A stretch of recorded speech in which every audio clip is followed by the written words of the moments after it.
Borrón me vale también.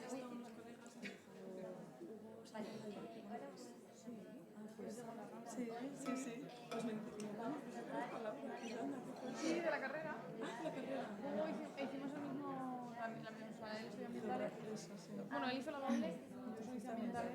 Hugo es un poco más pequeño que yo, pero hemos coincidido en clase porque Qué guay. estamos más cerca. Sí, sí. Qué fuerte, pues me lo dijo y digo, es que estoy muy pequeñísimo. Al final nos ponemos listos. Qué guay, ¿estás en Florencia? Ana. Tengo mucha curiosidad. Irene. Irene. Irene. Me mola mucho. Vamos a empezar ya que hay gente que está esperando y no puede ser. Pues yo decía, si quieres hablamos, pero entonces... Pues, bueno, ya me traigo la chuleta. Tía, yo me la he traído porque como me lo dijo Víctor, literalmente hace 2 días he venido como...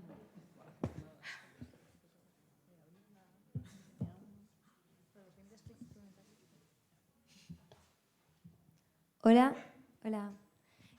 Buenos días a todas. Os queremos agradecer primero a todas a que hayáis venido. Hoy vamos a tratar uno de los temas más urgentes y graves y que conciernen a la humanidad entera, que es la crisis climática. Desde Amnistía nos preocupa mucho este tema, ya que supone una violación de muchos derechos humanos, además que acentúa las injusticias que sufren los grupos más discriminados. Hemos estado realizando actividades relacionadas con el tema, como recogidas de basura. Tenemos una campaña de recogida de móviles que es para reutilizar el coltán, que supongo, bueno, algunas sabéis que su extracción requiere de una explotación de recursos materiales y de un montón de sufrimiento. Y también vamos a tratar bueno, Carmen va a tratar un caso que lleva Amnistía, que es el caso de los indígenas de Asimpome. Y bueno, ahora vamos a pasar a presentar a las ponentes, que bueno, vais a contarnos un poco qué es lo que hacéis desde vuestras respectivas organizaciones.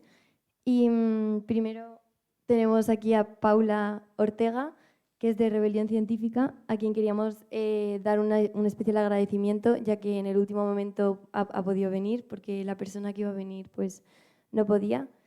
Y después a Laura Revolt de Greenpeace y a Carmen Cuesta de Amnistía.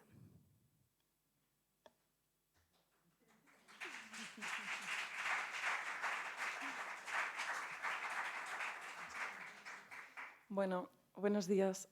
Muchas gracias, chicas, por invitarme y vamos, un placer. Cuando Víctor me dijo que no podía venir, me pareció importante que hubiese alguien, ¿no?, de Rebelión Científica para también aportar un poco a la mesa. Rebelión Científica es un movimiento ciudadano que nace básicamente de la necesidad de hacer algo.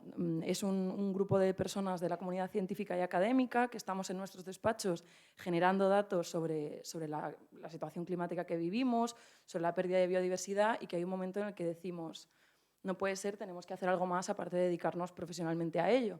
Y de ahí nace Rebelión Científica. No deja de ser un movimiento como puede ser Extinction Rebellion, que quizá os suene, o Futuro Vegetal.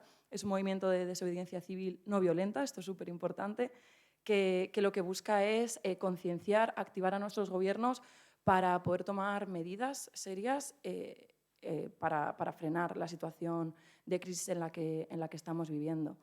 Es un movimiento que, a pesar de que, como digo, nace, o la mayoría de los que estamos dentro somos personas de la comunidad académica, realmente puede estar todo el mundo. Lo único que hace esto es que nos da como un poco más de credibilidad. Yo lo pongo entre comillas porque evidentemente para mí todas las asociaciones de este tipo tienen credibilidad, pero ya sabemos que hay mucha gente que las desprecia, ¿no?, y dice, estos son ecologistas que no tienen ni idea. Al final lo que hacemos nosotros es decir, no, la ciencia nos avala, tanto a nosotros como al resto de asociaciones que están aquí con nosotras, y que todos vamos a por lo mismo, que es intentar frenar la crisis climática en la que vivimos. Pero es un movimiento para todas. O sea que, bueno, luego iremos hablando, pero si al final de la charla alguna siente que le apetece aportar o implicarse más, pues súper bienvenidas. Hola. Bueno, de nada, muchas gracias por estar aquí en este espacio, que además a mí me hace especial ilusión como persona que es de San Lorenzo. Entonces, este espacio me resulta muy agradable y poder colaborar con el grupo del Juan de Herrera, que también ha sido mi instituto. Y bueno, yo vengo de parte de Greenpeace, organización en la que llevo participando más de 8 años. Greenpeace es una ONG internacional que lleva muchos años trabajando en la defensa del medio ambiente desde un punto de vista de medio ambiente y de pacifismo.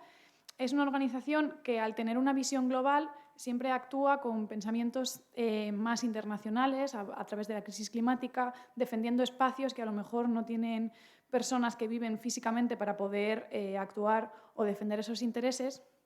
Y en los últimos años, sobre todo, centrados en la crisis climática que estamos viviendo y siempre actuando desde una perspectiva de la denuncia, poniendo y visibilizando aquellas realidades que por intereses económicos no están a la orden del día y que se vulneran los derechos de las personas, del medio ambiente y de todos los entornos. Es una organización que lo que hace es, por un lado, primero investiga, busca y luego después denuncia. Nosotros también trabajamos a través de la acción directa no violenta, igual que las compañeras de Rebelión Científica o estos grupos que han ido surgiendo en base a la necesidad de que la sociedad necesitamos de que se nos oiga, de que se nos escuche, de que se ponga en realidad en marcha todos los planes que se necesitan. Entonces, bueno, desde Greenpeace también se hace como una labor previa de investigación, de buscar informes, de dar respuestas antes de llegar a la última escala que tenemos, ¿no? que es la denuncia. Siempre ha habido una previa una interlocución con todos los actores implicados para ver qué acuerdos podemos conseguir, pero en la mayoría de los casos siempre tenemos que recurrir a la denuncia pública para que pues la sociedad seamos conscientes de lo que está sucediendo y siempre desde el punto de la no violencia. Es una organización igual que siempre está basada en los informes, en el respaldo, para que todo lo que digamos se vea que tiene posibilidad, que no es simplemente un no porque no, sino que todo está basado en hay una solución o hay una alternativa que es posible, que es real.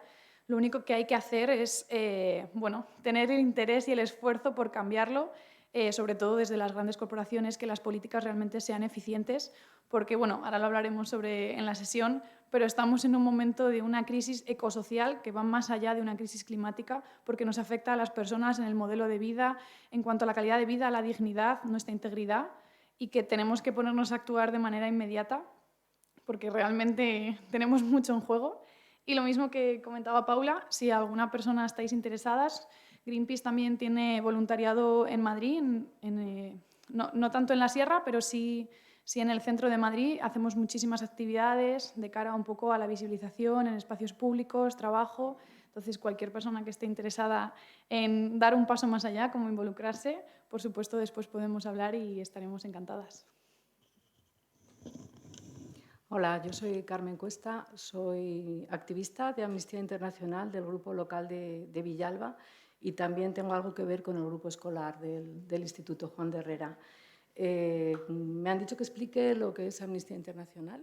Es una organización no gubernamental que se ocupa de la defensa de los derechos humanos en todo el mundo, por eso es internacional. Nos tomamos la injusticia como algo personal y he de decir que salvamos vidas. Y bueno, me gusta decirlo, salvamos alguna vida, no todas las que quisiéramos, y mejoramos situaciones de personas que sufren. El lema de Amnistía Internacional es que el mundo puede cambiar, pero no va a cambiar solo. Y entonces, pues voy a hacer como vosotras, voy a hacer publicidad. Nos reunimos en el instituto con el grupo escolar todos los viernes al salir de clase a las 2:30 de la tarde. Es muy emocionante ver cómo chicos y chicas, en vez de irse al fin de semana, se quedan dándolo todo ahí, cada semana.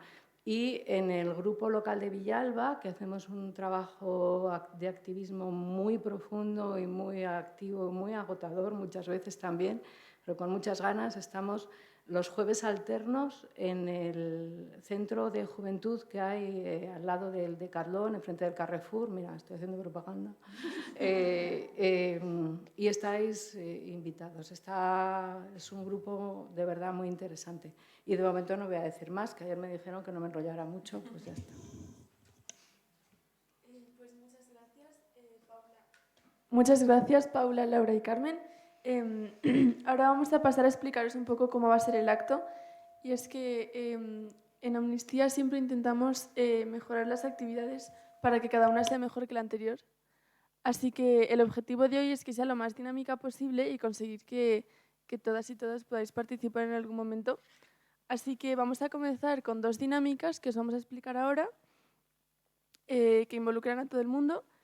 Y luego Carmen nos va a hablar sobre la comunidad indígena de Seimpome de Colombia, que es el principal motivo por el que hemos organizado esta charla, y nos va a poner un vídeo. Y después vamos a comenzar la entrevista a las 3 ponentes, en la que les vamos a hacer preguntas y nos van a contar cada una lo que sepa. Y después todo el público puede compartir sus reflexiones, pensamientos o preguntar cualquier duda que os haya quedado. Así que comenzamos, si te parece, Ana, con la explicación de la primera dinámica. Muy bien, pues para introducir el tema de la naturaleza y del medio ambiente, hemos planteado 2 dinámicas. La primera es, vais a utilizar los post-its que os hemos dado al inicio, pero consiste en que primero os queríamos pedir a todas que cerréis los ojos, nosotras también lo vamos a hacer, así que cerréis los ojos y que penséis en un momento lo que significa la naturaleza para vosotras. ¿Qué sentimientos, qué sensaciones, qué cosas sugiere? Hay gente mirándome todavía, así que cerrar los ojos. Vale.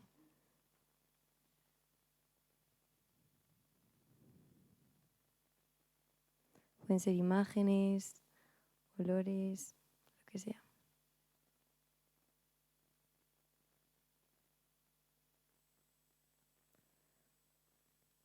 Muy bien, pues si queréis los podéis ir abriendo. Y en el post-it os queríamos pedir que plasmaseis lo que queráis de esta experiencia que habéis tenido. Pues palabras, imagen, un dibujo, una florecita, lo que sea. Porque luego estos los queremos colocar en un mural. Si alguna no quiere que pongamos el suyo, pues cuando pasemos a recogerlos que no nos lo dé y ya está. Pero agradeceríamos mucho saber qué es lo que habéis sentido. Muchas gracias. Y si alguien no tiene papel, os podemos repartir. Así que, como nuestra intención es que participemos todos, aunque luego no hace falta compartirlo, pero sí que si alguno no tiene papel, aquí tenemos de sobra, así que decidlo y ya está.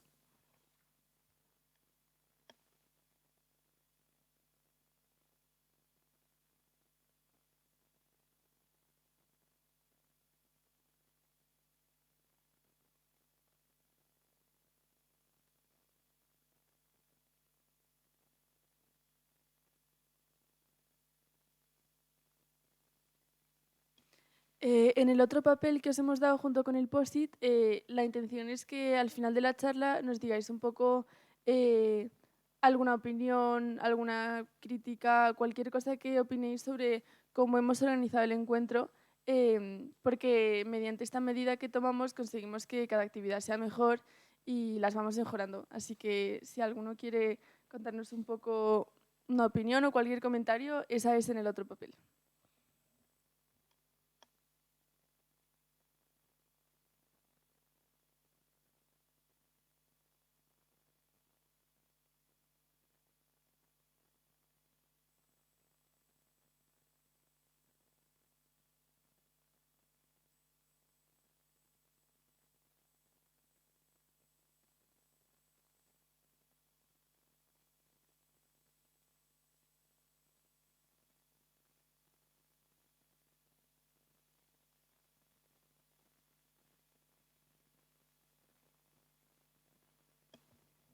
Pues bueno, esperamos que ya hayáis escrito algo o dibujado algo y si no, lo vamos a recoger luego, así que aún tenéis tiempo para pensar, no pasa nada. Y vamos a empezar a contaros la segunda dinámica y para ella van a participar el resto de nuestras compañeras de Amnistía que tenemos aquí. Consiste en, van a contaros unos ecomensajes, la mayoría los hemos sacado de Greenpeace como fuente, y así que adelante, chicas.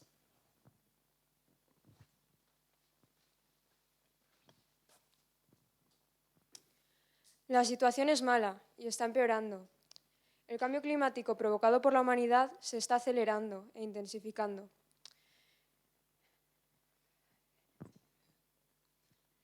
Es profundamente injusto que las personas que menos responsabilidad tienen en la crisis climática sean las que más lo están sufriendo. Y lo peor está por venir. Con las políticas actuales vamos camino de riesgos mucho más altos que los actuales y de pérdidas irreversibles. Todavía podemos cambiar de rumbo, podemos cambiar las acciones que estamos haciendo por unas mejores incluso. Todavía podemos parar la mitad de las emisiones globales y podemos crear un nuevo sistema para proteger la biodiversidad y apoyar a quienes se impliquen por ello, por ejemplo, las comunidades indígenas. Todo esto con la financiación que la vamos a conseguir. Lo que hagamos sí que importa. Queremos soluciones reales, no falsas soluciones ni retrasos. No necesitamos cambios poco a poco, sino cambios transformadores. Todos los sectores y todas las manos deben actuar ya.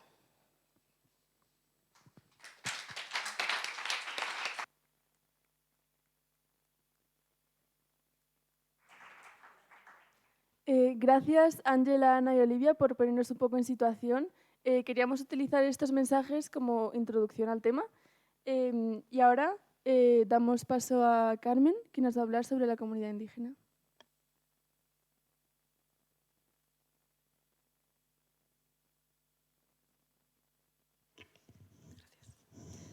Bueno, voy a hablar de la comunidad indígena Seimpome de Colombia, que defendemos tanto el grupo local de Villalba como el grupo escolar del Instituto Juan de Herrera. Y, como han dicho antes, es una situación grave de vulneración de derechos humanos la que están sufriendo. Pero antes querría hablar de qué son pueblos indígenas. Estamos hablando de que hay 5.000 pueblos indígenas diferentes. Están repartidos a lo largo, en todos los continentes, en 90 países. Son 476 millones de personas. Eso es el 5% de la población mundial, el 5%. Y, sin embargo, albergan el 80% de la biodiversidad del planeta, lo que demuestra que las comunidades indígenas saben hacerlo bien. Y sus tierras siguen manteniendo toda la riqueza de minerales, la riqueza de bosques, la riqueza de pastos. Pero eso que es un tesoro para la humanidad es su maldición, porque es ambicionada por empresas que no tienen ningún interés en que se siga manteniendo la biodiversidad. Además, claro, hay que saber que los pueblos indígenas dependen de la tierra para subsistir, pero no a lo mejor como el pensamiento que podemos tener desde aquí, desde Madrid, ¿no? Sino que es que su modo de vida, su cultura, dependen intrínsecamente de la tierra, del cuidado de la tierra. Y el cambio climático está afectando a las comunidades indígenas, a todas esas que he dicho que existen, en sus derechos humanos. En el derecho humano a la vida, en el derecho a la salud, en el derecho al agua y a la alimentación, en el derecho a la subsistencia y a una vivienda adecuada, como veis ahí. Eso que podemos imaginarlo está agravado además porque se vulnera tremendamente el derecho a la tierra. El derecho a la tierra está reconocido por la legislación internacional y por muchas normativas nacionales. Y, sin embargo, los pueblos indígenas en todos los continentes, conocemos casos en América del Norte, en Oceanía, por supuesto en América del Sur, en África, donde el derecho a la tierra de estas personas se está conculcando. Tienen además verdaderos problemas porque no tienen acceso a recursos legales muchas veces ni financieros para poder hacer frente a su necesidad de lucha, de reclamación. Tienen conflictos graves, gravísimos con empresas que tienen muchas veces pistoleros a sueldo que están amenazando, hostigando y matando, como os voy a contar ahora. Y muchas veces las comunidades indígenas, por no tener que sufrir todas esas amenazas, se ven abocadas a marcharse a la ciudad o son obligadas a marcharse a entornos urbanos donde no pueden sobrevivir. Se les ha aportado de su medio de vida, de su cultura, de sus medicinas naturales, de su alimentación, de su existencia, más o menos, ¿no? Quería mostraros este cuadro, que a mí me estremece. es el informe del Observatorio de Derechos Humanos de la Organización Nacional Indígena de Colombia, la ONIC, y se refiere a las víctimas indígenas del año 2022. Estamos hablando del año pasado. Está repartido por trimestres, donde pone aquí IT es número romano. Es un primer trimestre, segundo trimestre, tercero, cuarto trimestre y el total. Me verá la cifra del total aquí abajo. 453.018 víctimas indígenas en Colombia por distintas causas. Por confinamiento, a veces se les recluye, no se deja que salgan de ciertas zonas donde se les obliga a estar. Desplazamiento forzado masivo, hostigamiento, amenaza, abandono estatal, derecho a la educación y esta franja, por no leer todo, esta franja que os he señalado en rojo, 297 homicidios de indígenas en el año 2022. Pero si enseñáramos las cifras de los años anteriores, recordáis que en 2016 se firmaron los acuerdos de paz en Colombia después de decenios de lucha entre la FARC, las guerrillas. Bueno, pues desde 2016 cada año ha habido un centenar o dos o casi tres de homicidios en Colombia. Y la violencia va sobre todo contra líderes y lideresas, porque claro, son gente peligrosa, porque son quienes llevan la voz, quienes molestan a las empresas y a los gobiernos, al anterior gobierno de Colombia.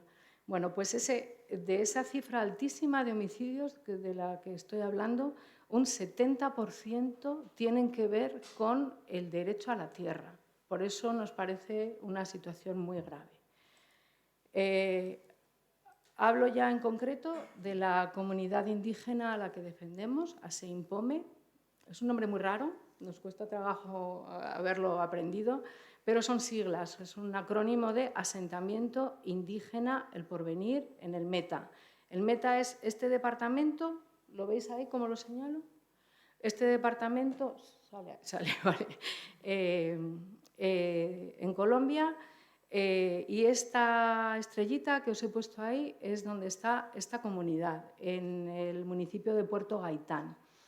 Es el departamento del Meta que está bañado por el río Meta, que es un río muy caudaloso, hay ríos muy caudalosos en Colombia, y es una zona fértil, muy ambicionada, como un gran granero para el país.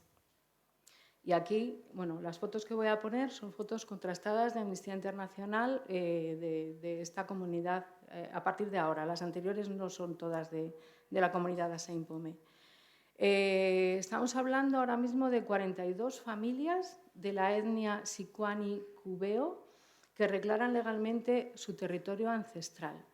Este territorio era suyo durante siglos, pero en los años 80, en 1987, tuvieron que abandonar por los enfrentamientos entre grupos armados.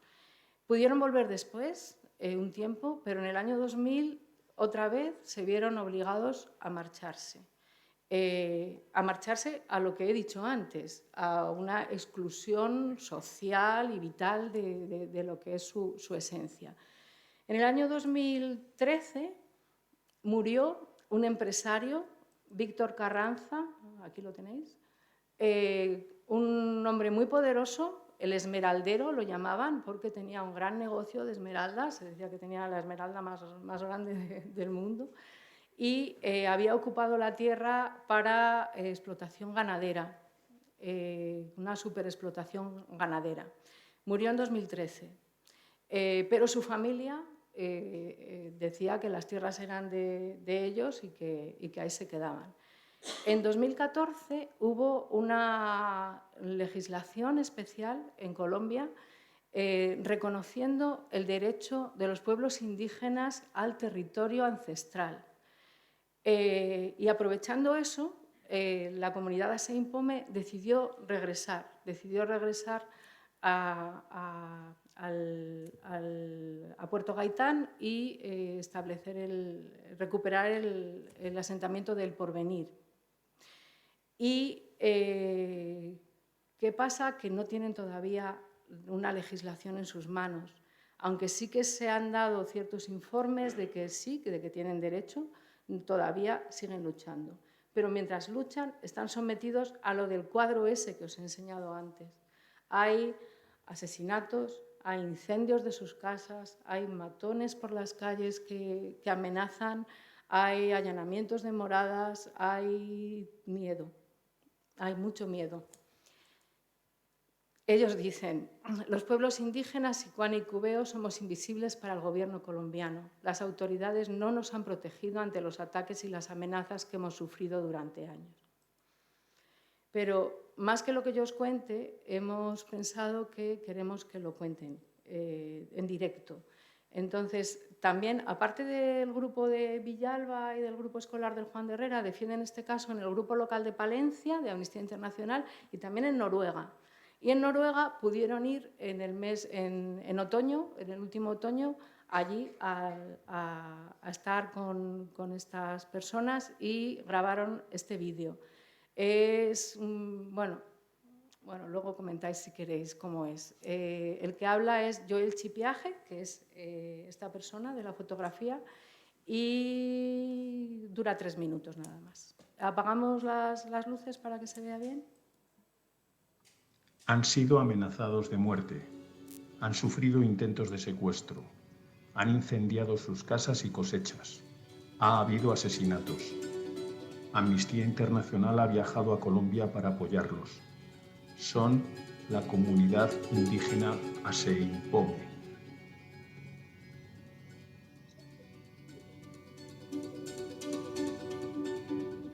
Y eso a uno le duele mucho, ¿cierto?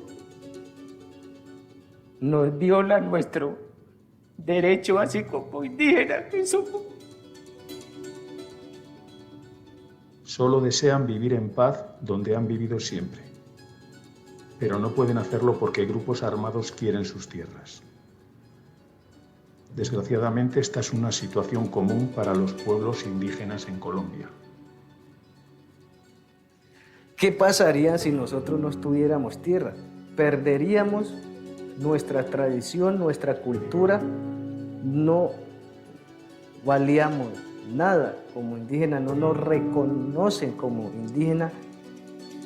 Los niños perderían la educación como el origen se diría eso, si no hubiéramos tenido territorio.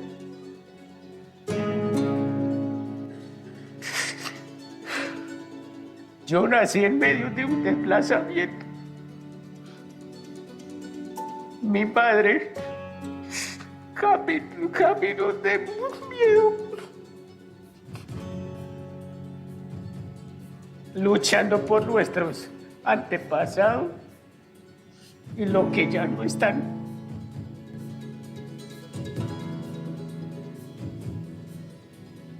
Perdón por estas lágrimas.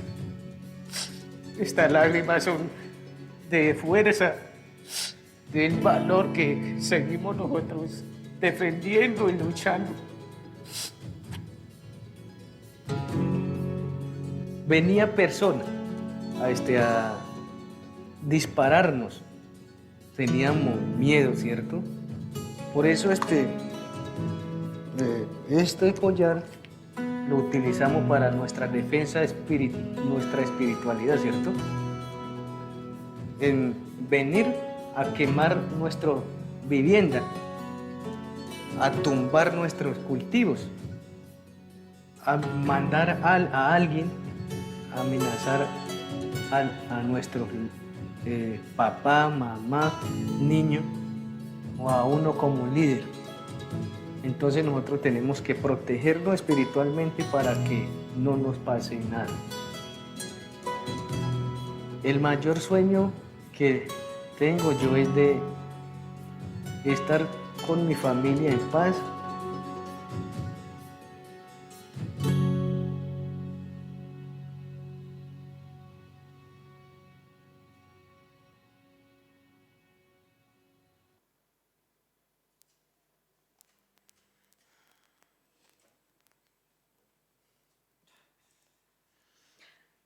Bueno,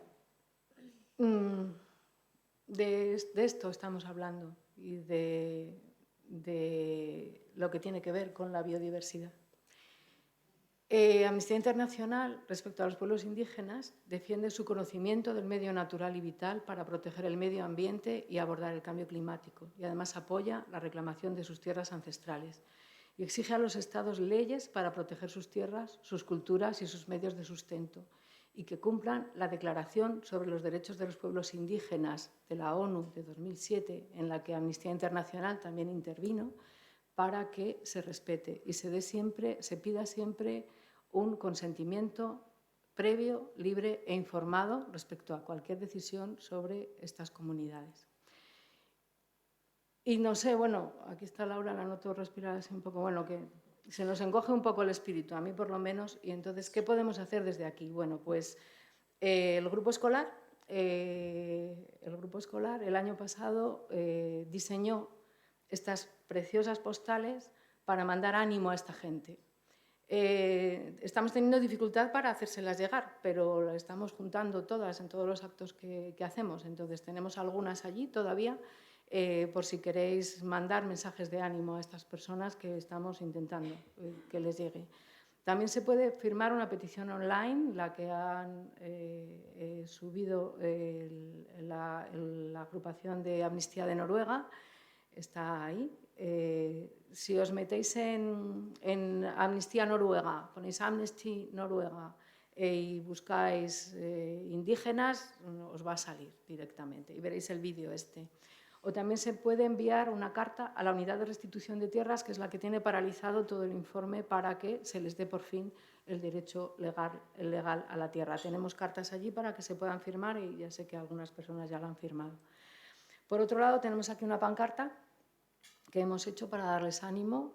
Entonces nos gustaría al final hacernos una foto todo el mundo y que la subiéramos a las redes sociales para ver si puede llegarles, porque tenemos algunos contactos por allí que quizá puedan hacérselo llegar, que aquí en Madrid, que en España, hablamos de ellos y nos importan. Y nada más, muchas gracias.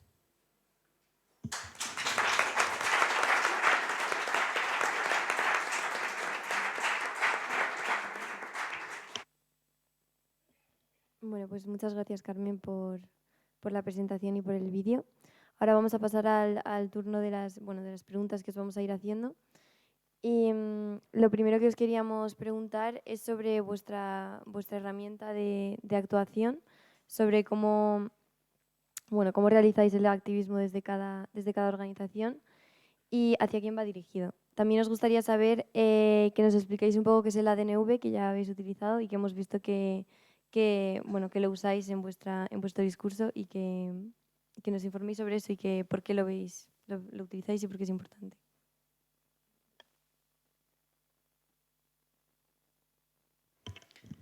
Hay como muchas preguntas, todas juntas. Por poner en contexto, creo que lo más fácil es empezar con qué es la acción directa no violenta. Al final, una acción es tomar parte, implicarte, que suceda algo. Directa es cuando nos estamos refiriendo a que nos estamos focalizando hacia las personas o el lugar donde se está, que está sucediendo un crimen, ¿no? Al final, donde se están violando derechos. Y no violento junto, que no violencia. La no violencia junta es un concepto que lo que hace es visibilizar que una de las herramientas que tenemos es el pacifismo, es mostrar calma hacia una violencia que se está ejerciendo. Entonces, es una herramienta tradicional que se han utilizado en muchísimos movimientos para reclamar derechos fundamentales básicos, tanto a nivel social como a nivel de derechos de medio ambiente. Por ejemplo, Gandhi es una de las herramientas que utilizó, las suffragettes, es un ejercicio que ha estado presente durante muchos años y que al final se ha demostrado que es la herramienta más eficaz, porque tratar violencia con violencia lo único que hace es escalar la situación y ver al final quién tiene, como se ve muchas veces en política, ¿no? En conflictos al final políticos, quién tiene las herramientas y quién ejerce más violencia. Eso al final nos lleva a un punto que no tiene solución y que realmente lleva a problemas drásticos. Entonces, el actuar desde la no violencia lo que demuestra es como una serenidad, una calma de estoy en contra de esto, lo estoy visibilizando, pero no estoy atentando como tú sí lo estás haciendo contra mí.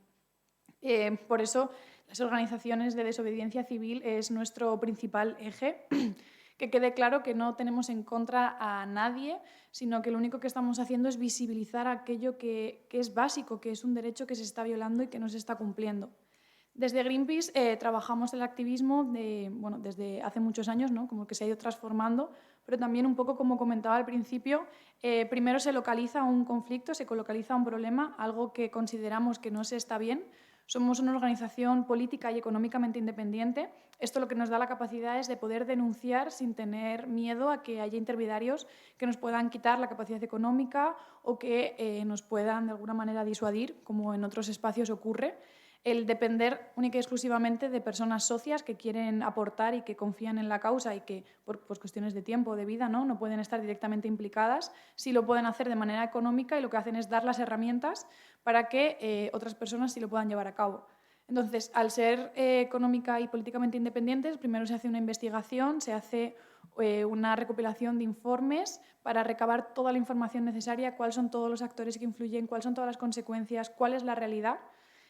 Ante eso se plantea un informe y se habla, como comentaba antes, con todos los actores implicados a nivel político, a nivel empresarial, a nivel social. Se hacen diferentes campañas, estrategias para que el mensaje llegue. Y una vez que todas estas herramientas están puestas encima de la mesa y no se ha logrado el objetivo, es cuando se llevan a cabo las acciones de desobediencia civil, las acciones como más visibles, que son al final las que salen en la televisión.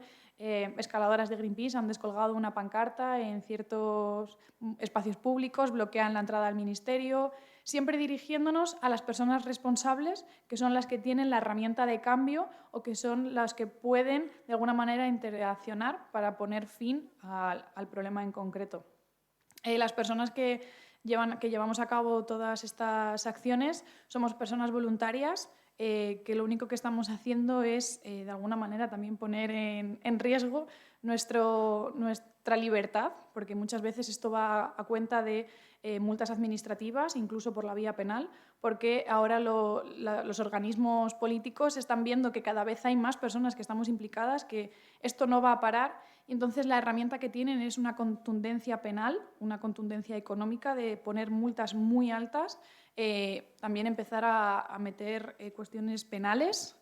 Entonces, claro, esto también implica como un riesgo, pero que las personas que estamos asumimos porque creemos que es la herramienta para que haya una seguridad básica y que aquellos derechos, como acabamos de ver, ¿no?, en el vídeo, que siempre lo tienes presente, ¿no?, pero cuando ves las imágenes y te hablan directamente, realmente es sobrecogedor. Y si no es de esta herramienta, hay otras muchas, pero las personas que estamos aquí confiamos en que es la manera de poder actuar para que poder conseguir todos estos cambios tan necesarios. Entonces, bueno, las herramientas que tenemos como dentro del activismo al final es denunciar y que cada vez más personas seamos conscientes de la realidad que está sucediendo, que está camuflada, que los medios no tienen interés, que las empresas se encargan de esconder, que los partidos políticos no quieren llevar a cabo políticas contundentes porque implicaría que a lo mejor luego en las elecciones cortoplacistas, en esta mente que tenemos que solo estamos pensando en elecciones a 4 años, no quieren llevar a cabo cambios radicales que son lo que realmente se necesita.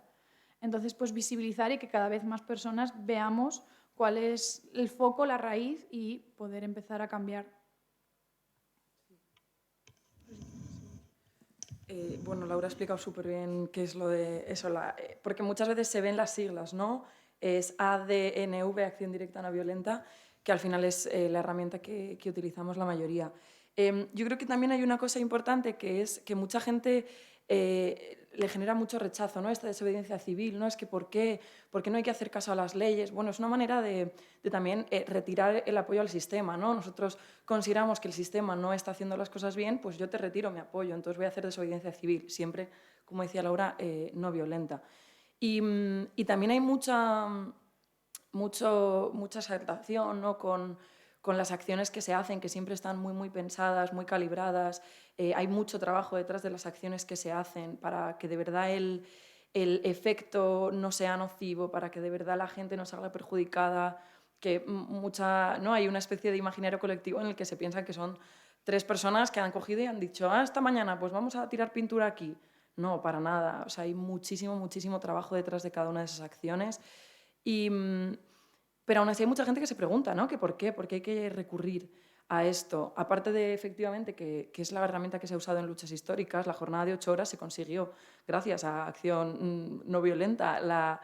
El voto de las mujeres se consiguió gracias a la acción directa no violenta. O sea, es necesario hacerlo para cambiar las cosas.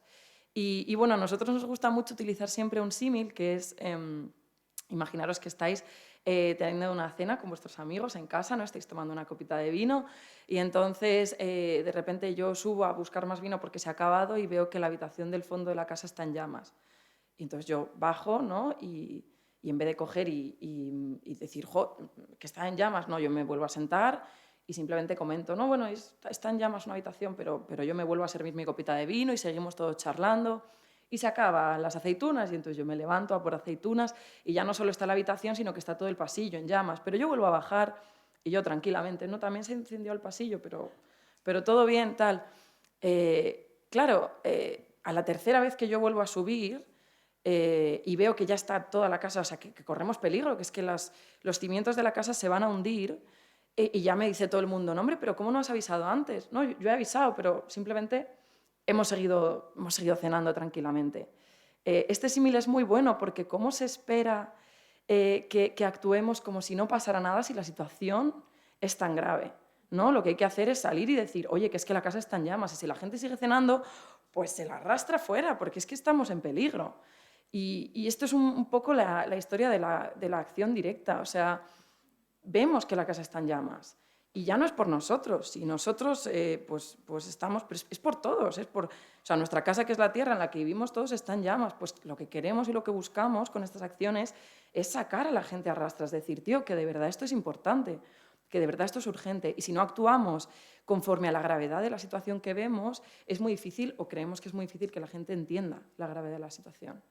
Entonces, es que es la herramienta que hay que utilizar, desde luego, para nosotros.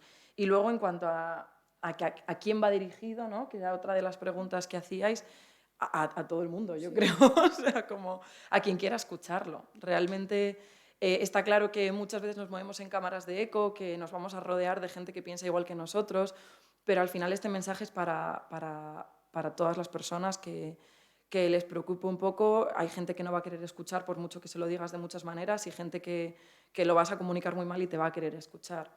La idea es llegar a cuanta más gente posible. Sí, completamente. Al final todos somos agentes de cambio. Exacto. Entonces todas las personas tenemos posibilidad y cuantas mayor se amplíe esta cámara de eco, mayor Mejor. resultado y mayor rapidez podremos conseguir. Exacto.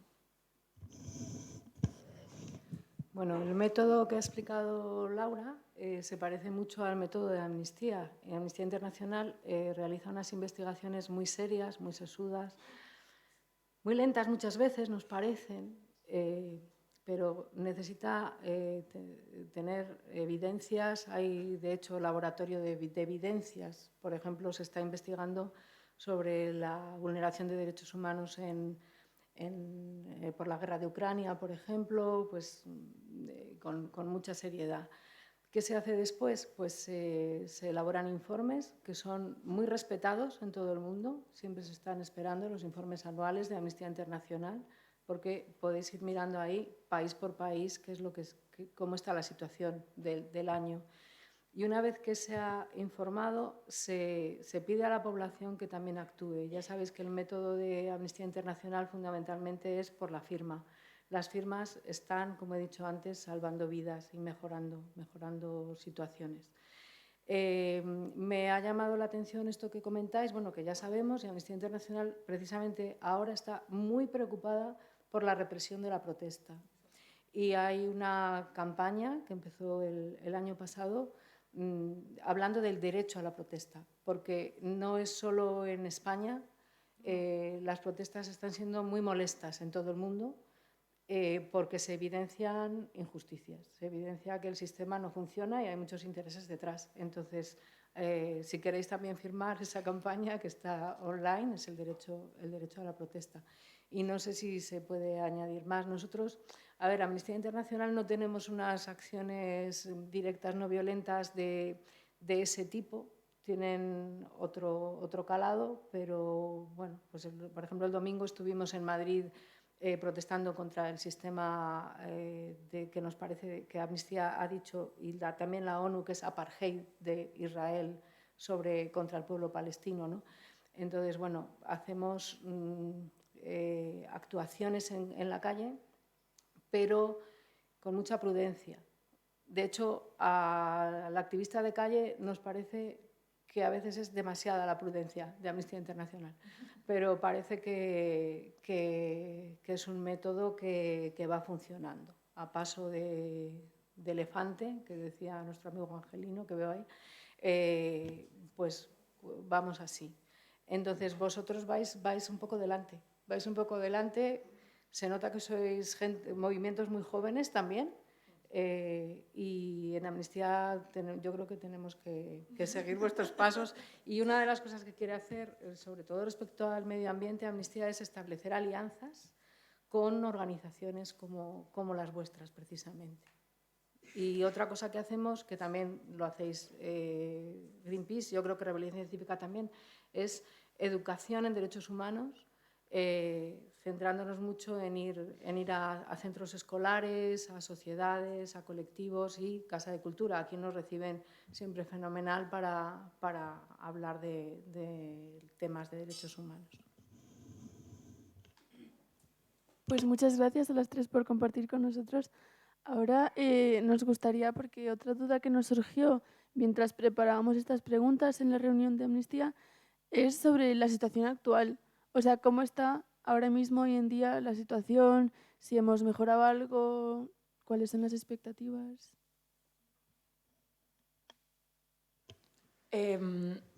A ver, yo creo que es súper importante también que muchas veces tendemos todas al catastrofismo, ¿no? Y al pesimismo, porque es lo que vemos, pero creo que sí que es importante siempre ver los puntos positivos. ¿Ha mejorado la situación? Hombre, por supuesto, pero ¿por qué ha mejorado? Bueno, pues yo creo que un poco porque los efectos ya están aquí. O sea, ha mejorado porque hay mucha más concienciación, porque se están viendo ya como las consecuencias reales de lo que pasa. Ya estamos en época de pérdidas de cosechas. O sea, este año con la primavera, bueno, la EMET, de hecho, sacó el informe hace unos días diciendo que esta primavera había sido la más cálida desde que se tienen datos y la segunda más seca en la historia.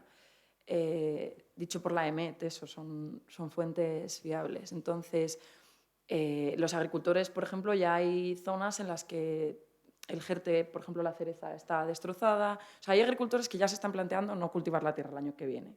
Entonces, ¿cómo no va a estar la gente más concienciada? Es que ya están aquí las consecuencias. Y eso que nosotros vivimos al final en Europa, ¿no? Que es un sitio que es completamente privilegiado en cuanto a lo que está pasando en otros lugares del mundo.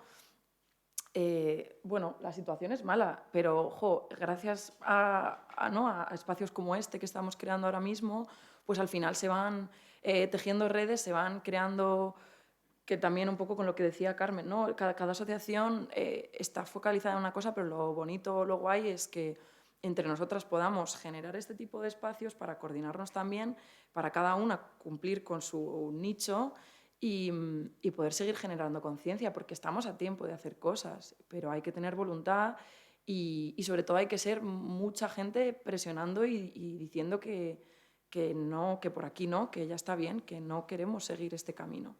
Entonces, bueno, la situación, ¿cómo está? Mal, está mal, pero no hay que tener tampoco miedo a decirlo. Yo creo que está bien decirlo, pues mira, vamos a un escenario que es malo, pero estamos a tiempo de cambiarlo. No hay que caer tampoco en el está mal y entonces como está mal, pues me angustio, me agobio y mejor me quedo en casa y no hago nada porque total ya está mal. No, hay que encontrar el equilibrio en eso, pero siendo un poco realista con la situación. Sí, o sea, haciendo referencia a cómo está la situación a nivel climático, está muy mal. Estamos muy cerca de superar. Hace poco ha salido un informe de la comunidad científica que ponía en valor los límites planetarios. 7 de los 8 límites planetarios ya se han superado. Y además esta relación, este estudio es muy interesante porque no habla de los límites planetarios a nivel de cómo sería un ecosistema estable, sino a nivel de seguridad y de justicia, de qué condiciones necesitamos para que haya una calidad de vida digna que sea justa para todas las personas. y se han evaluado 8 límites importantes, entre ellos emergencia climática, pérdida de biodiversidad, escasez de agua, aumento de contaminación por fertilizantes, por nutrientes, contaminación a nivel como más genérica, y 7 de los 8 han sido sobrepasados, que realmente son unos límites muy importantes, porque, por ejemplo, en cuanto a emergencia climática, el límite que se estableció como justo y seguro es de 1 grado el aumento de la temperatura. El aumento de la temperatura actualmente está en 1,2 perdón. Y muchas veces cuando hablamos de la subida de la temperatura falta como aterrizarlo, y a mí me gusta visibilizarlo con nuestro cuerpo.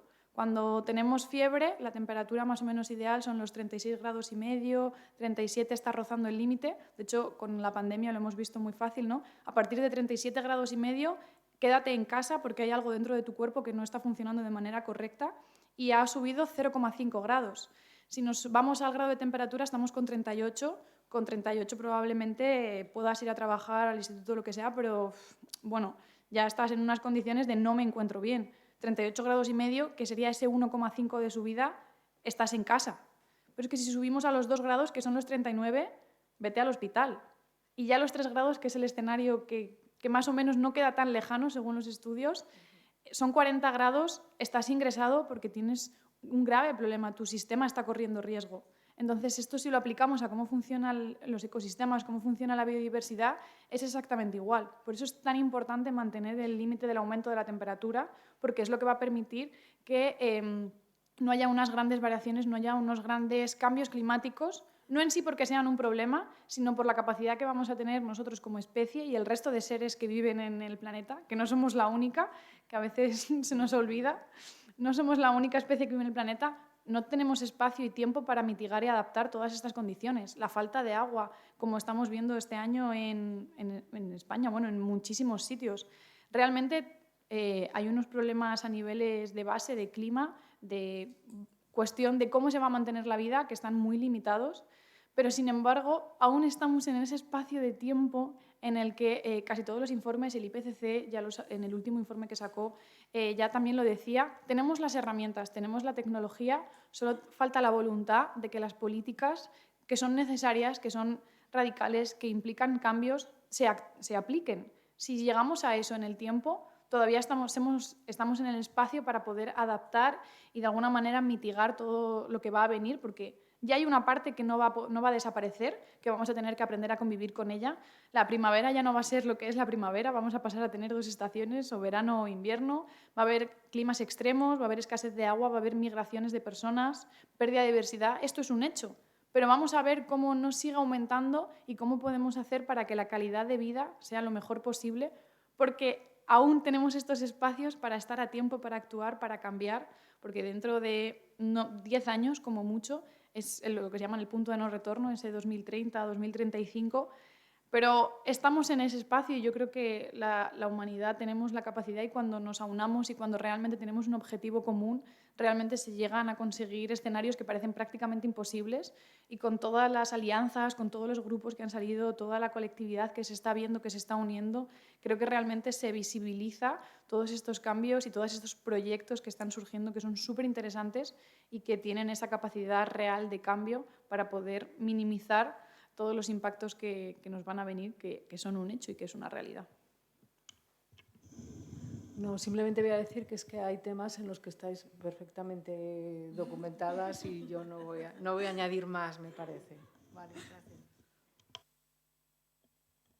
Muchas gracias, chicas.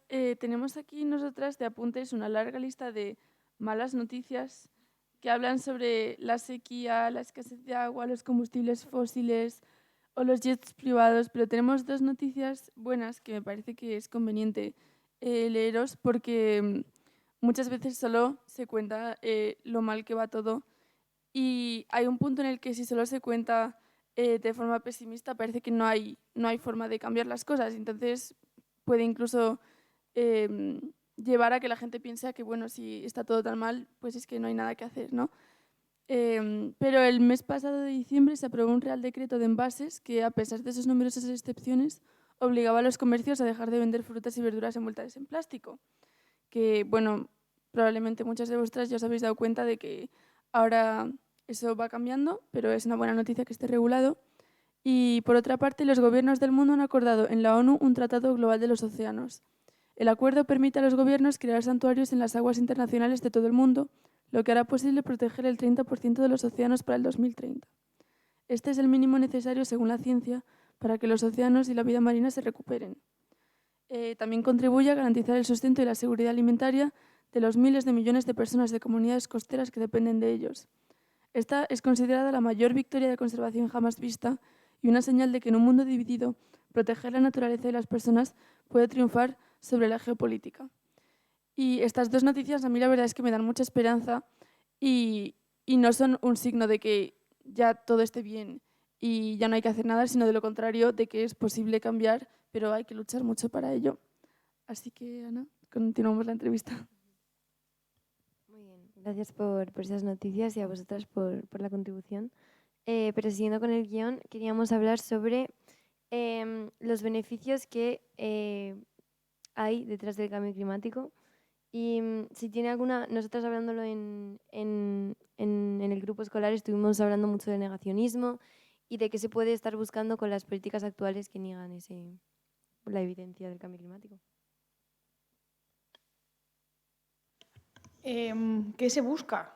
Comodidad y dinero. O sea, es que no tiene más. O sea, realmente vivimos en una zona de confort, un porcentaje, una élite realmente, es la que vive realmente en esa zona de confort. ¿Y qué se busca? Una aspiración económica. O sea, realmente quien está provocando todo, bueno, las dinámicas, ¿no? Porque al final no hay un único culpable, sino que es una dinámica de sistema. Lo que se está buscando es un beneficio económico, es un maximizar, un extraer recursos sin mirar hacia dónde ni a qué, entendiendo a las personas y a la naturaleza como meras herramientas, como meros objetos que están a nuestra disposición para conseguir mi fin, que es un fin egoísta, que es un fin económico. Y realmente poner esto encima de la mesa es una verdad incómoda, es una verdad que escuece, que lo que nos hace es replantearnos nuestro formato de vida, en cómo nos relacionamos, cómo consumimos, cómo vivimos. Entonces, el beneficio es seguir viviendo en la cueva de Platón, ¿no? en este confort de que todo va bien, de que todo puede seguir como está, de que yo quiero seguir consiguiendo las aspiraciones que tradicionalmente nos ha vendido la sociedad, que tenemos que conseguir, que son la mayoría materiales, cada vez más, en espacios cerrados, y que, o sea, vivimos en un mundo que trabajamos, vivimos para trabajar realmente, no para disfrutar ni para vivir.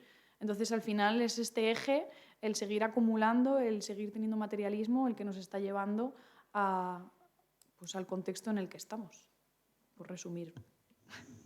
Sí, a ver, hay muchas campañas, además de desprestigio, efectivamente, contra todas estas cosas y no dejan de ser campañas pagadas por las empresas a las que no les interesa que esto se sepa. Pasó con el tabaco, cuando no había anuncios de lo bueno y lo saludable que era el tabaco, que eran publicidad pagada por las empresas tabaqueras que querían que se siguiera consumiendo tabaco. Y esto es un poco lo mismo. A las empresas petroleras no les interesa que haya ruido sobre lo malo que es que se sigan emitiendo las cantidades de CO2 que estamos emitiendo.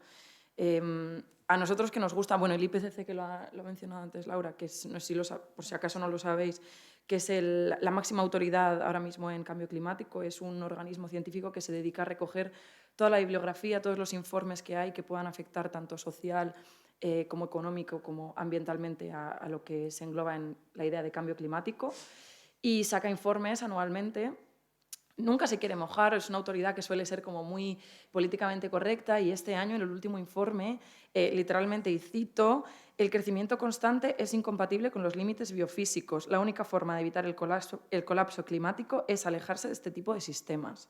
O sea, es muy fuerte que una entidad como es el IPCC, que no quiere meterse en jaleos de capitalismo, no capitalismo, consumismo, no consumismo, diga que el crecimiento constante es incompatible con los límites biofísicos del planeta. ¿Qué nos está diciendo esto?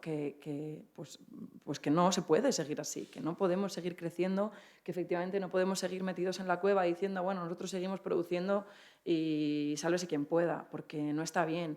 Está claro que el sistema en el que estamos viviendo no está priorizando para nada ya no el bienestar ambiental, sino el bienestar social. Es que es así, no es compatible. Entonces, está todo muy relacionado con el conformismo y sobre todo con el no querer, o sea, es verdad que, por ejemplo, ¿no? Las noticias que comentabais es maravilloso, pero está claro que sigue habiendo muchísimos intereses detrás y que los gobiernos no están estando a la altura de las medidas que hay que tomar, porque hay herramientas para tomarlas, hay organismos que están diciendo que hay que hacer cosas ya y aunque se dan pasos como tímidos, pequeñitos. ¿Por qué? Porque hay mucha gente presionando por el otro lado que no deja quizá dar esos grandes pasos que sí que hay que dar y que es necesario dar. Entonces, por eso es necesario seguir movilizando a la gente y siendo conscientes de este problema, básicamente. Os invito a que, parece un texto como muy así terrible, lo del IPCC, pero de verdad que se puede leer bien, ¿eh? O sea, si a alguno le interesa, yo os invito a que os lo descarguéis, está bien. No sé si Carmen quieres aportar algo.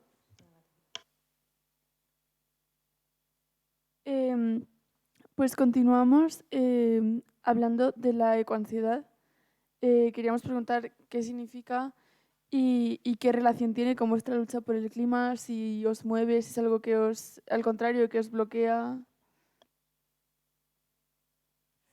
Bueno, esto nosotros nos reímos mucho, ¿no? Porque además es que si tú buscas ecoansiedad en Google, sale como una cosa absolutamente psicótica, ¿no? Como la gente, como si fuera una conspiración total, y es una cosa que existe, que es real, que es simplemente el miedo que tenemos muchas, que probablemente se ha compartido con mucha gente de la sala, a las consecuencias que tiene el cambio climático y los desastres ambientales que puede haber, ya no solo por nosotras, sino por las generaciones futuras.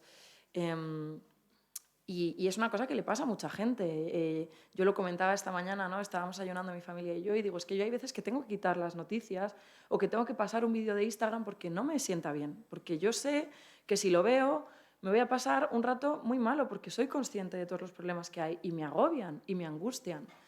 Entonces hay que visibilizarlo, porque es cierto que es así.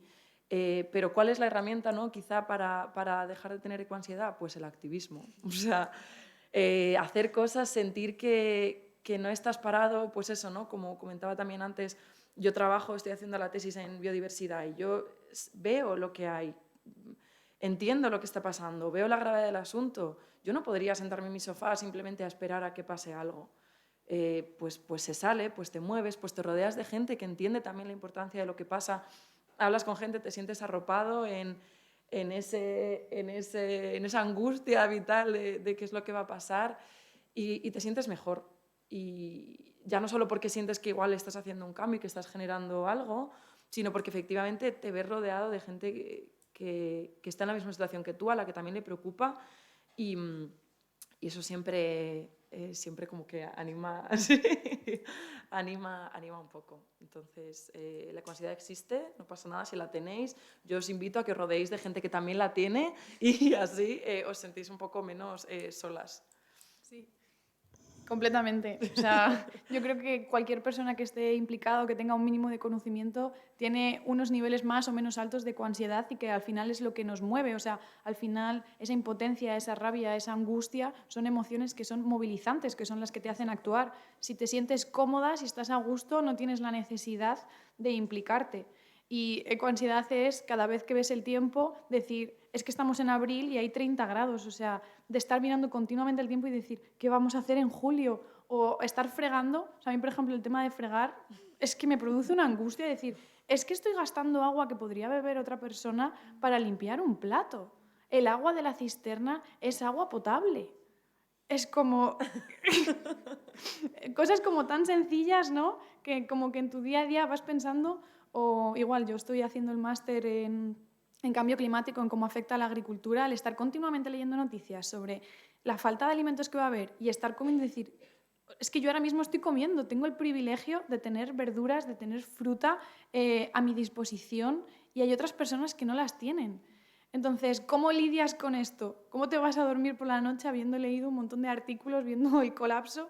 Pues diciendo, soy una persona finita, no puedo estar en todo, no tenemos la responsabilidad de ponernos la capa de heroínas, de salvar del mundo, pero sí dentro de mis posibilidades estoy haciendo todo lo que puedo para que de alguna manera se mejore algo. Entonces, esa sensación es lo que realmente hace como tener esa capacidad para lidiar y para que esa angustia no te paralice, que no llegue al punto de paralizarte, sino que te anima a seguir. A veces dentro de Greenpeace, en diferentes espacios, damos muchos talleres de cómo lidiar con la ecoansiedad, que llega a ser paralizante, llega a ser completamente angustiosa. Y la mejor herramienta es formar parte de grupos, rodearte de personas, porque al final somos seres sociales. Y cuando compartes las frustraciones, los miedos, te haces más fuerte. Y el ver que no estás sola, sino que hay mucha más gente implicada con tus movimientos, que piensa como tú, y que no es una visión que te sacan en los medios de los ecologistas, esta visión como alineada, ¿no? No, sino que somos personas normales del día a día, que tienes los mismos conflictos y realmente ves que compartes. Simplemente nos hemos conocido ahora, ¿no? Y ahora en estas preguntas es como estamos súper alineadas, se nota, y eso es realmente la herramienta más potente que tenemos, que son las personas, el unirnos en fuerza y el realmente actuar en conjunto es la mejor manera para poder sentirnos mejor, y cuando nos sentimos mejor es cuando tenemos la capacidad de seguir luchando y teniendo esa energía para seguir afrontando todos los conflictos y todas las malas noticias que van a seguir llegando.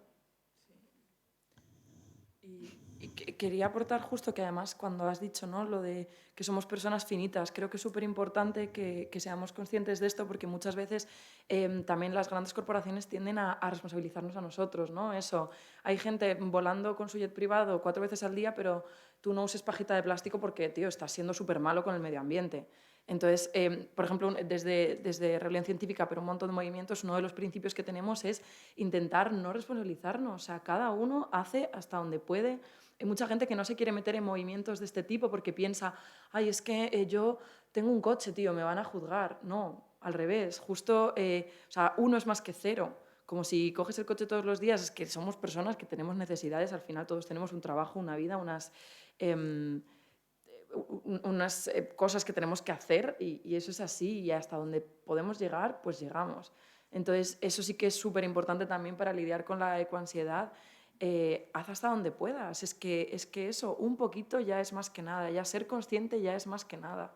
No tengáis miedo, no tengamos miedo a hacer cosas porque no es suficiente. Joder, es que ya es algo, ya es más de lo que hace el 85% de la población. Entonces, es súper importante no responsabilizarnos, no llevárnoslo a casa y no torturarnos por fregar, ¿no? o cosas tan cotidianas que al final pues son necesarias para nuestro día a día, ¿no? Y convertir, Fernando Valladares siempre dice, convertir la ecoansiedad en ecofuria, que decías tú también, como ese motor de fuerza para poder seguir y hacer cosas. Muchas gracias por esto. Bueno, ahora prosiguiendo con cómo está la situación social, queríamos hablar sobre la interseccionalidad de la lucha y sobre cómo, bueno, pues cómo las diferentes realidades de cada persona y también de los grupos más discriminados, quienes sufren más los estragos de esta crisis.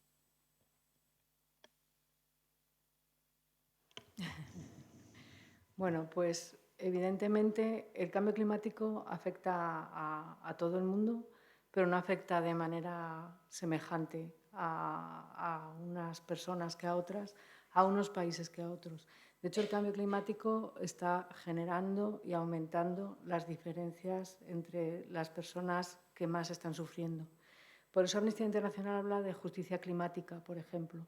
Hay que tener en cuenta a las personas que están siendo más afectadas y a los países que están siendo más afectados, que además no son los causantes del cambio, no son los que han provocado, y sin embargo son quienes están sufriendo más las consecuencias.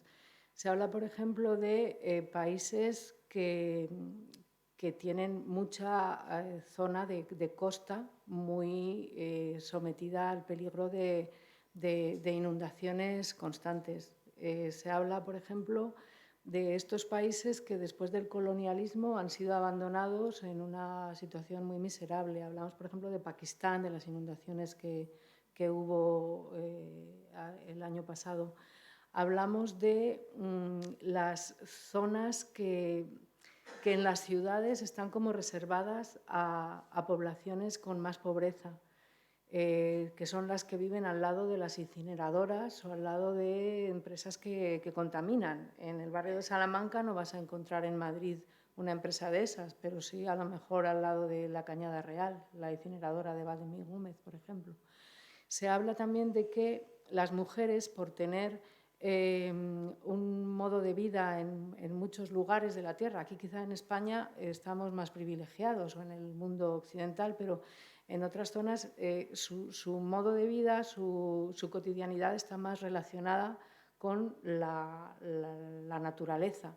Y entonces el cambio climático les está afectando. Esas sequías tremendas que estamos viendo, esa falta de agua, están siendo muy afectados dentro de toda esa población que acabo de decir, especialmente la infancia, niños y niñas, porque se les está afectando en no poder disfrutar de una vida normal y están en época de desarrollo.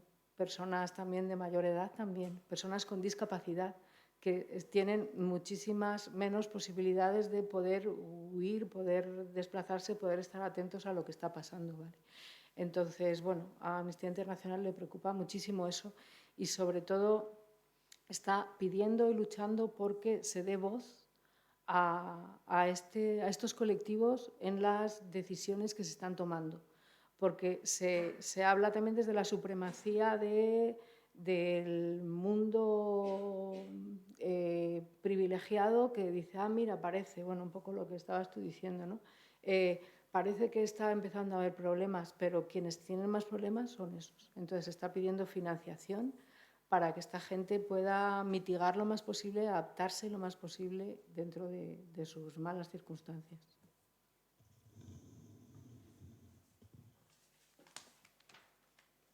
Muchas gracias, Carmen.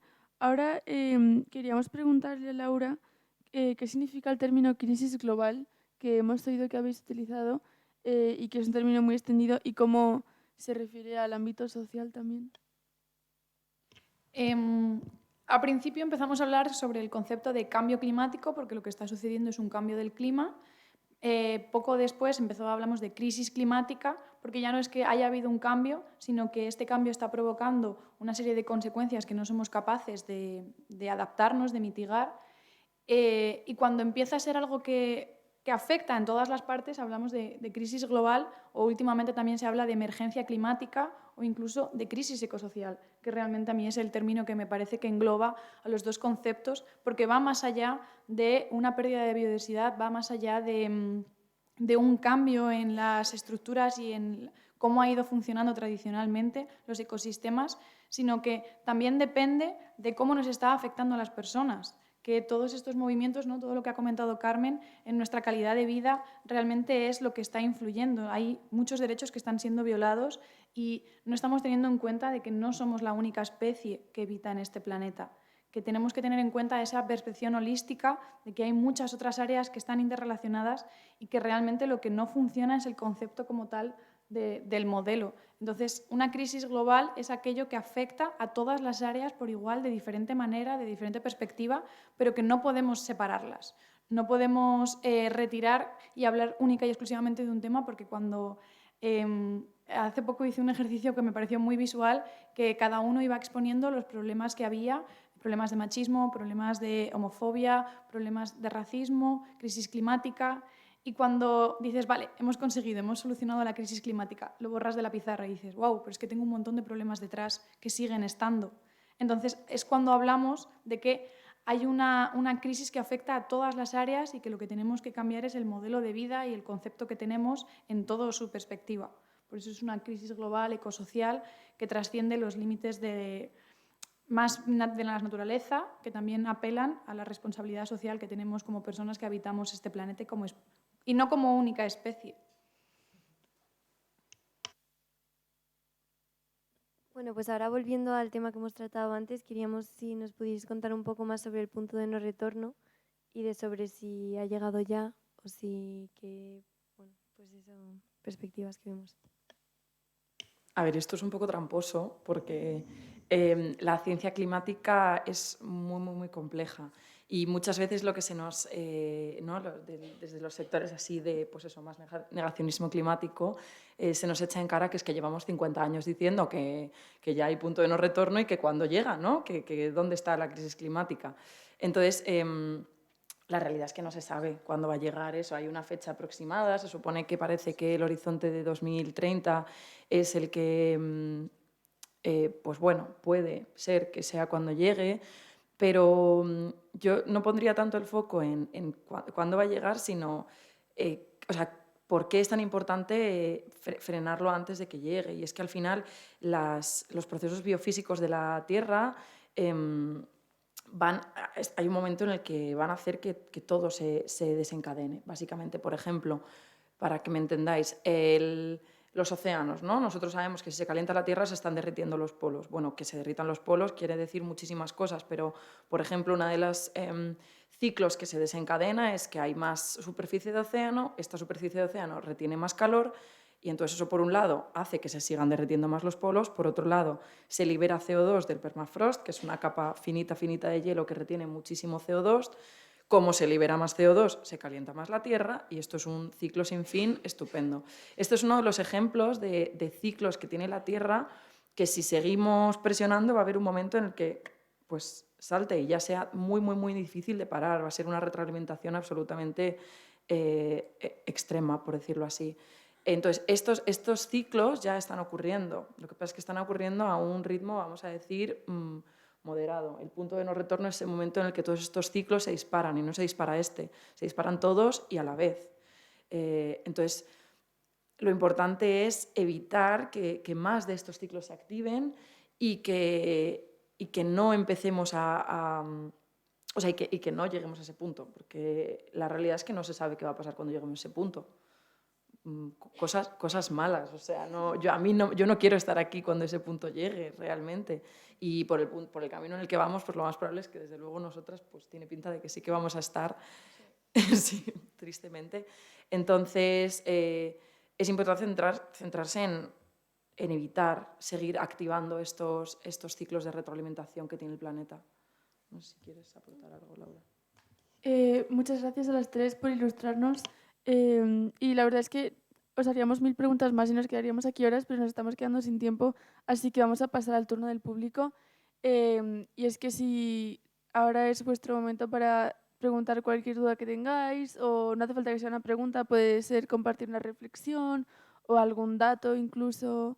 Así que si alguien tiene algo que decir, pues adelante. Sí.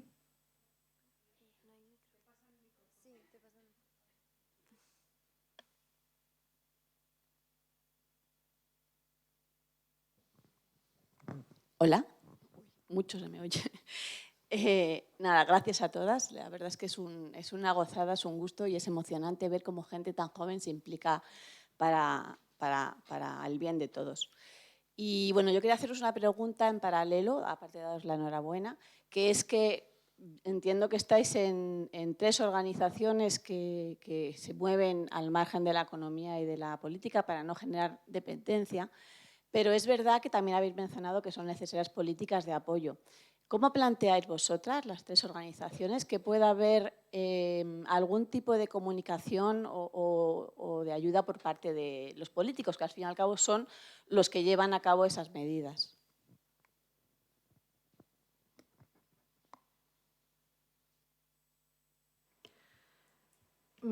A ver, una de las vertientes del trabajo de Amnistía Internacional es hacer incidencia política.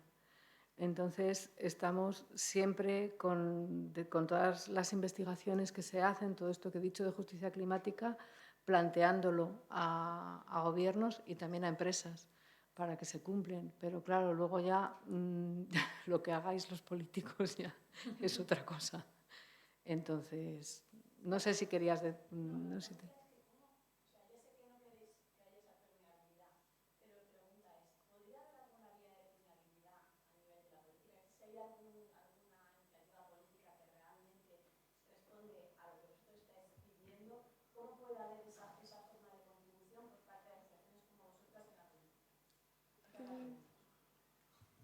Al final, la incidencia política es una de las herramientas y lo que hacemos estas 3 organizaciones y en general muchas es representar unos intereses de la sociedad. Lo que pasa es que estamos organizadas y trabajamos base a unos objetivos. No estamos asociadas a ninguna política porque no es necesario asociarnos a ningún partido en político, sino lo que nosotras hacemos es trasladar las necesidades que tenemos como sociedad. ¿Cuáles son las herramientas? Participación ciudadana. Es súper importante que desde las esferas políticas realmente se abran espacios reales donde nuestras organizaciones y en general los diferentes estamentos sociales puedan participar y decidir sobre qué es lo que quieren, sobre qué necesitamos, y que se abran esos espacios, que sean de escucha, que las leyes tengan unos procesos que sean reales, porque muchas veces sí, se abren los procesos de escucha, pero no son accesibles porque hay mucho desconocimiento por parte de la sociedad de cómo poder acceder a estos trámites, de cómo se pueden implicar, y luego también las iniciativas de todas las propuestas, de todos los informes que se elaboran, que se integren dentro de las políticas de campaña. Ahora, por ejemplo, estamos en proceso de política para las elecciones de julio, pues, por ejemplo, desde Greenpeace y en Amnistía estoy segura de que también, Rebelión Científica, elaboramos proyectos, propuestas que son alcanzables, que sean basadas en las distintas ciudades, en los diferentes entornos, y aplicarlos directamente en los programas políticos y ejercer ese compromiso. Ya no es necesario reinventar y que sean los propios partidos los que vean cómo solucionar, sino que escuchen aquellas secciones de ciudadanos que ya están proponiendo cuestiones reales, que son prácticas y que se pueden aplicar, y lo que haya realmente luego es un compromiso y una actuación en base a lo que ya se está proponiendo. No hay que reinventar la pólvora, ¿no?, que muchas veces se dice, sino lo que hace falta es que la sociedad esté implicada y que se abran esos espacios de participación ciudadana y que haya una difusión real de cómo poder acceder a estas herramientas, porque muchas veces la gente nos pregunta ¿y cómo puedo? Que esto existe, esta ley ha pasado por un proceso de apertura y yo no lo sabía, ¿no? Pues bueno, pues acercar todas estas propuestas a la base para que todo el mundo pueda acceder y que luego eso sea escuchado. Realmente es la manera, sin tener que implicar políticamente con partidos concretos. Sí, a mí me estaba viniendo a la mente cuando preguntabas una acción que quizá os suene. En 2019 Extinction Rebellion acampó frente al Ministerio de Transición Ecológica, y justo lo que buscábamos en ese momento, digo buscábamos porque Rebelión Científica es como una especie, aunque es un grupo autónomo, no deja de ser una parte de Extinction Rebellion, era poder reunirnos con la ministra, y estuvimos acampando hasta que la ministra accedió a reunirse con nosotros. Entonces, esa es una manera de permear, ¿no? Pues yo tengo unas propuestas, siento que no están siendo escuchadas, pues voy a hacer algo hasta que esas propuestas se escuchen. Efectivamente, luego, qué se haga con esas propuestas que trasladamos ya es decisión absolutamente política, pero todas las acciones que hacemos van dirigidas a que al final son los estamentos políticos, que son los que tienen el poder de dar los cambios drásticos, sean los que tomen la palabra de todo esto que decimos. Por ejemplo, nosotros hace poco nos reunimos, porque no sé si lo sabéis, pero en la Comisión Europea ahora toca presidencia española. Entonces es un momento súper bueno para acercar propuestas, y tanto Futuro Vegetal como Extinction Rebellion como Rebelión Científica nos juntamos con uno del comisionado de la presidencia europea, o sea, española, perdón, y justo nos comentaba, ¿no? Joder, pues es un momento muy bueno para que si tenéis alguna propuesta, algo, nos la trasladéis. Y entonces es como, bueno, pues ponerse a funcionar, ponerse a trabajar para aunque sea de nuestro lado, llevar esas propuestas. Que luego esas propuestas no trasciendan. Bueno, nosotros habremos hecho nuestra parte del trabajo, digamos. Entonces, sí, esa permeabilidad es absolutamente necesaria. Lo importante es lo que decía Laura, como de que no hace falta estar asociada a ningún partido. Somos totalmente apolíticas, pero necesitamos a la política para funcionar.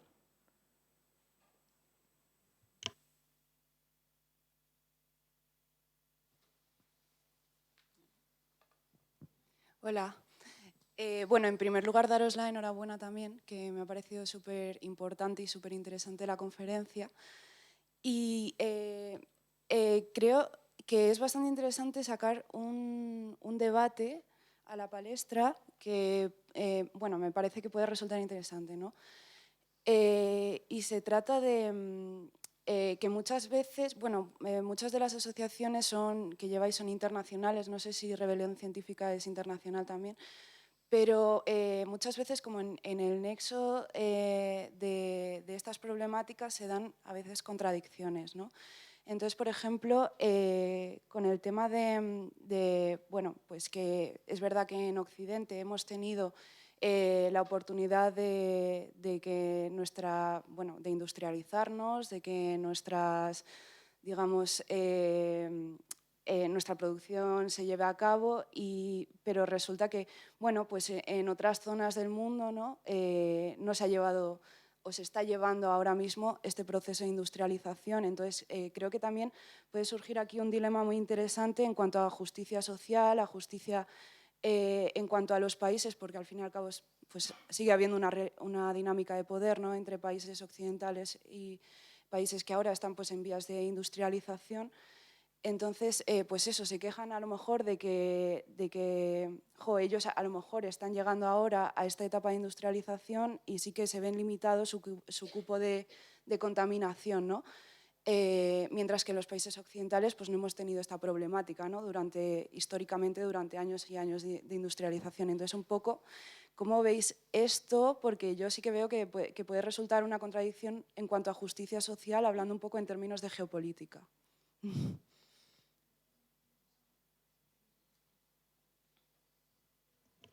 Evidentemente, pues la gente quiere mejorar, como ha dicho Laura antes, y precisamente por eso se está hablando de criterios de adaptación y de mitigación. Es decir, yo creo que tiene que ir por ahí y tiene que haber una voluntad que no esté movida por estos intereses que sabemos que están detrás, en estas COP que se organizan y todo eso, para que se trabaje en esa línea que tú dices, que se pueda progresar, pero ya con la experiencia que hay del primer mundo se haga de otra manera. Pero efectivamente, seguramente estos países estarán reclamando eso. Yo quiero también que vosotros lo habéis hecho. Entonces creo que la línea va por ahí, de ayudar a que no se cometan los mismos errores, pero tendríamos que empezar dando ejemplo desde aquí, de que efectivamente queremos renunciar a la comodidad y al beneficio económico que has mencionado antes, Laura. Y que se tiene en cuenta, bueno, yo voy a ser la pesada del IPCC, pero el IPCC lo tiene en cuenta. O sea, de hecho, cuando habla de toda esta descarbonización, menciona que hay que tener en cuenta todos los contextos culturales, históricos, porque efectivamente no es justo que ahora se diga, no, pues ahora se paraliza toda la carbonización y nadie produce nada. No, no. Efectivamente debería ser Europa, en este caso Estados Unidos, que hemos sido los que ya hemos hecho todo ese trabajo, empezáramos a cumplir los acuerdos de París, que ya no es que estemos pidiendo bajarlo más, o sea, cumplir los acuerdos a los que nosotros mismos nos hemos comprometido. Y no exigirles lo mismo a países que ahora mismo están empezando a quizá industrializarse más. Yo creo que no es compatible, creo que también es uno de los argumentos que se utiliza más como para decir, no es justo, y echar por tierra todo el discurso de descarbonización. No, es que ahora mismo el segundo país que más emisiones genera es Estados Unidos. Estados Unidos no tiene ningún problema de poca industrialización, ¿no? Entonces, dar ejemplo y volvemos un poco a lo mismo, a no culpabilizar, básicamente. Pero vamos, sí, es una dicotomía terrible.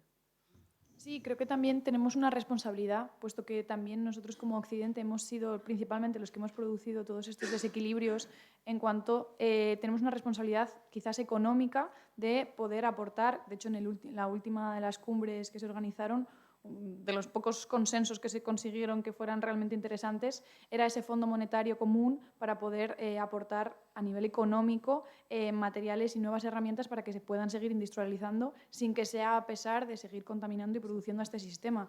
Entonces, hay maneras de desarrollarnos, pero de una manera renovable y que no implique seguir perteneciendo a este sistema y destruyendo. Y tenemos la responsabilidad económica, yo creo, de hacernos cargo de todo lo que también hemos producido nosotros.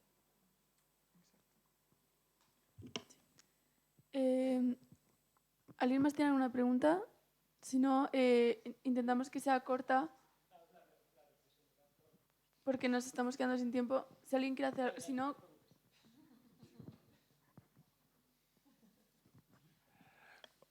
Hola. Me ha parecido muy sugerente ver que además de la representación como mujeres que estáis ahí y todas las que están por aquí en la organización, y Madre Gaia, Madre Tierra, ¿no? Entonces las mujeres y el sentimiento femenino de esa energía que hay especial, agradecerlo. 2, agradeceros que os conozco algunas desde pequeñas, niñas, adolescentes, y veros ahora es entonces lo quería decir, porque es que me tengo que ir.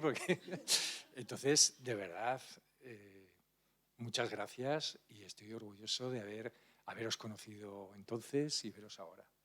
Y eso da esperanza, por una cosa que ha dicho Carmen, de que tenían que aprender de unas organizaciones de otra y tal, lo cual me deja que hay tanto que aportar y vuestra juventud es la esperanza. Entonces yo, ante este panorama que vemos, que a veces lo vemos y está muy oscuro, tú lo has dicho, Laura, está muy oscuro, el hecho de que seáis jóvenes y nos da ánimos, esos ánimos que a veces vemos que no puede ser.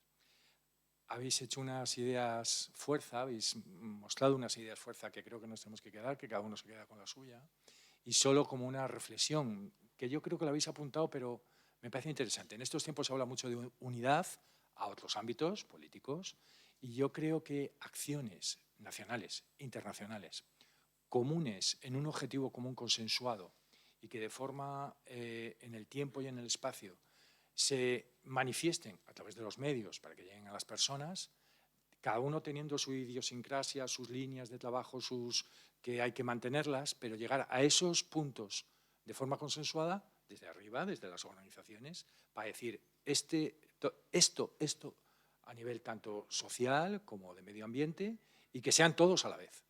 Y entonces que la potencia de ese mensaje y de ese punch que se da a la sociedad sea contundente, porque las acciones de Greenpeace nos hemos enterado porque son acciones visibles, los transmiten los medios, y otras acciones de otras organizaciones que estáis trabajando a lo mejor no son visibles o han sido visibles cuando habéis hecho ese momento. Entonces, esa coordinación, esa unidad en la acción concreta para objetivos muy concretos de los ámbitos que habéis hablado, pues vamos a y luego que cada uno lleve el suyo, me parece una posible vía de trabajo urgente, porque es que has dicho 1,2 y es que en determinadas partes del planeta, claro, es a nivel mundial, ya está en 1,5 y es que cuando se derriten los polos buenos, pues esto es pero es que puede cambiar las corrientes de todo el Golfo,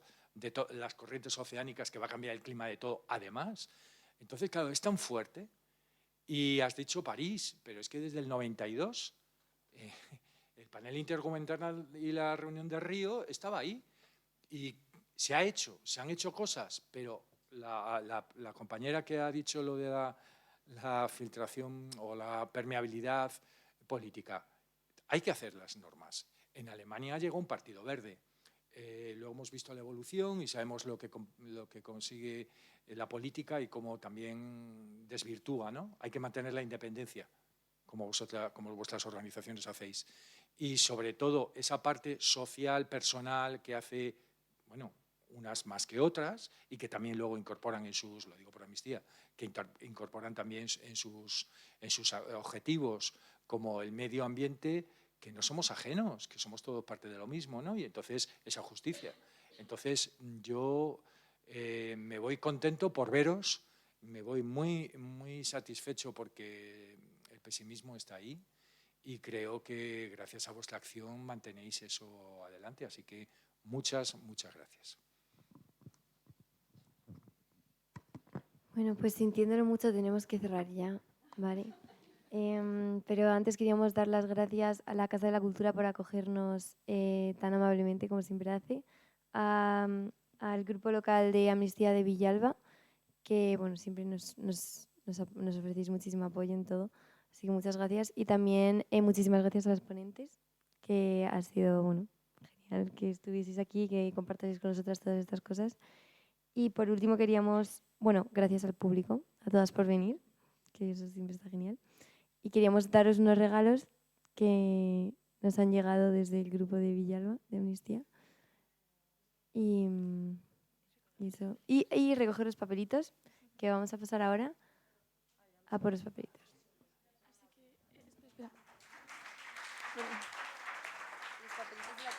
Sí.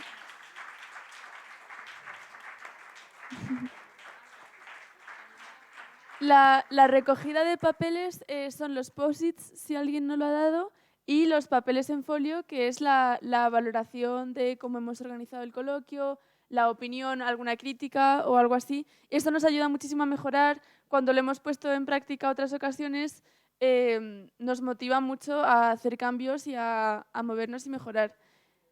Y por último, queríamos animaros a la firma.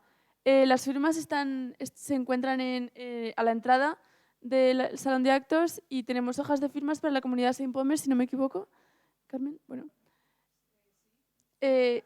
Y tenemos las hojas de firmas para la comunidad Saint Pomer, que os animamos mucho.